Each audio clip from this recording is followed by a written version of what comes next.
क्या आप जानते हैं, महिला पूरे महीने प्रेग्नेंट नहीं हो सकती। असल में पूरे मेंस्ट्रुअल साइकिल में सिर्फ कुछ ही दिन ऐसे होते हैं जब प्रेगनेंसी की संभावना सबसे ज्यादा होती है। और इस बात को समझने के लिए हमें पहले समझना होगा कि मेंस्ट्रुअल साइकिल वास्तव में काम कैसे करता है। सबसे पहले आते हैं पीरियड्स। पीरियड्स दरअसल मेंस्ट्रुअल साइकिल का डे 1 होते हैं। यही वो समय है जब यूटरस की पुरानी लाइनिंग टूटकर ब्लड और टिश्यू के रूप में शरीर से बाहर निकलती है। आमतौर पर यह ब्लीडिंग 3 से 7 दिन तक रहती है। लेकिन दिलचस्प बात यह है कि पीरियड्स खत्म होने के बाद शरीर रुकता नहीं, बल्कि उसी समय से अगली प्रेगनेंसी की तैयारी शुरू कर देता है। इसी दौरान ओवरी के अंदर एक एग धीरे धीरे मैच्योर होने लगता है। आमतौर पर अगर किसी महिला का 28 दिन का मेंस्ट्रुअल साइकिल है, तो ओव्यूलेशन अक्सर पीरियड्स शुरू होने के लगभग 14 दिन बाद होता है।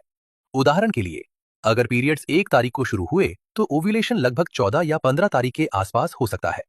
इसी समय ब्रेन से एक हार्मोनल सिग्नल आता है, जिसे LH सर्ज कहा जाता है। यही सिग्नल ओवरी को ट्रिगर करता है कि वो उस मैच्योर एग को रिलीज करे। इस प्रक्रिया को ओव्यूलेशन कहा जाता है।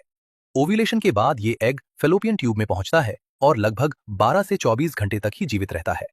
अगर इसी समय कोई स्पर्म उस एग तक पहुंच जाए, तो फर्टिलाइजेशन हो सकता है और प्रेगनेंसी की शुरुआत हो जाती है।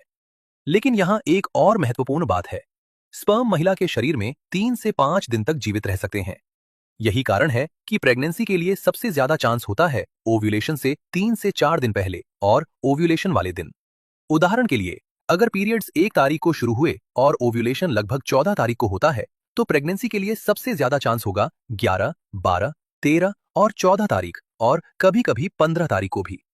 इन्हीं कुछ खास दिनों को फर्टाइल विंडो कहा जाता है। इसका मतलब ये हुआ कि 28 दिन के मेंस्ट्रुअल साइकिल में पूरे महीने नहीं, बल्कि सिर्फ 5 से 6 दिन ऐसे होते हैं जब प्रेगनेंसी की संभावना सबसे अधिक होती है। हालांकि हर महिला का मेंस्ट्रुअल साइकिल अलग हो सकता है, इसलिए ओव्यूलेशन की एग्जैक्ट तारीख भी हर किसी में अलग हो सकती है।